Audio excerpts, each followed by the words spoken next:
ইউটিউবে আপনি একটা চ্যানেল ক্রিয়েট করেছেন, কিন্তু আপনি যে ভিডিওগুলো আপলোড করছেন সেগুলো কেউ দেখছে না। কথাটা হচ্ছে যদি কেউ নাও দেখে তারপরেও আপনার ভিডিও ক্রিয়েট করা উচিত। কেন? তার অ্যান্সারটি দেবো আজকের এই ভিডিওতে। আপনি যখন নতুন শুরু করেন, আপনার ভিডিওতে যখন ভিউ আর সাবস্ক্রাইবার আসে না, তখন কিন্তু আপনার ফ্রি সময়। আপনি এই সময়টাতে আপনার যা ইচ্ছা তাই বানাতে পারবেন। রাত খাতায় আমরা যেরকম যা ইচ্ছা তাই লিখতে পারি, আপনার এটাও হচ্ছে অনেকটা সেই রকম। আপনি বিভিন্ন রকমের এক্সপেরিমেন্ট করতে পারবেন। আপনার পরে কোনো এক্সপেকটেশন নেই, আপনার পরে কিন্তু কোনো চাপ নেই।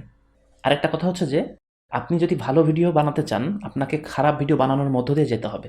আপনি যখন ভিডিও বানাবেন, এতে করে কিন্তু আপনার অনেক বিষয়ে ইমপ্রুভ হবে। তার ভিতরে একটা হচ্ছে ক্যামেরার সামনে কথা বলার স্কিল। অনেক এক্সট্রাভার্ট মানুষ আছে, তারাও কিন্তু ক্যামেরার সামনে কথা বলার সময় ঘাবড়ে যায়।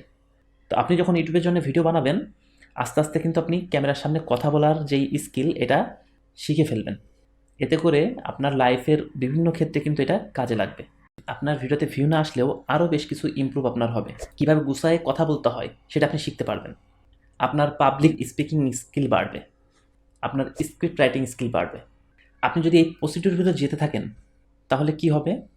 আপনার তো স্কিল তো বাড়ছেই, সাথে সাথে আপনার ভিডিওর মান যখন বাড়বে, তখন দেখবেন আপনার ভিউ আস্তে আস্তে বাড়তে থাকবে। এতে করে আপনার ফেসটা কিন্তু একটা বৃহৎ কমিউনিটির ভিতরে পরিচিত হয়ে উঠবে। অনেক মানুষ আপনাকে চিনবে। আরও একটা বিষয় ঘটবে, সেটা হচ্ছে যে আপনার ভিতরে ক্রিয়েটিভিটি তৈরি হবে। কিভাবে?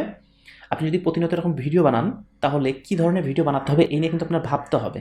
কীভাবে স্ক্রিপ্ট লিখতে হবে এটাও আপনাকে চিন্তাভাবনা করতে হবে। কীভাবে শ্যুট করতে হবে, কীভাবে এডিট করতে হবে, এই সব কিছুই কিন্তু আপনার ক্রিয়েটিভিটিকে অনেক গুণ বাড়ায় দিবে। আপনি যখন এই প্রসেসগুলো ধারাবাহিকভাবে করতে থাকবেন, তখন একটা সময় পরে যে দেখবেন আপনার চ্যানেল অটোমেটিক্যালি মনিটাইজ হয়ে গেছে। আপনি চ্যানেল থেকে ইনকাম করার উদ্দেশ্যে কাজ করবেন না, আপনি কাজ করবেন আপনার স্কিল ডেভেলপমেন্ট করার উদ্দেশ্যে। আর পরবর্তীতে দেখবেন এই স্কিল ডেভেলপমেন্ট করতে করতেই আপনার চ্যানেল থেকে ইনকাম আসা শুরু হয়ে গেছে। বিভিন্নভাবে কিন্তু আপনার ইনকাম আসবে। ইউটিউবে যে অ্যাডসেন্স আছে সেখান থেকে কিন্তু আপনার ইনকাম আসবে। প্রোডাক্ট মার্কেটিং করে আপনি ইনকাম করতে পারেন। আপনার যদি কোনো স্কিল থাকে, সেই স্কিলটা কোর্সের মাধ্যমে বিক্রি করে কিন্তু আপনি ইনকাম করতে পারবেন।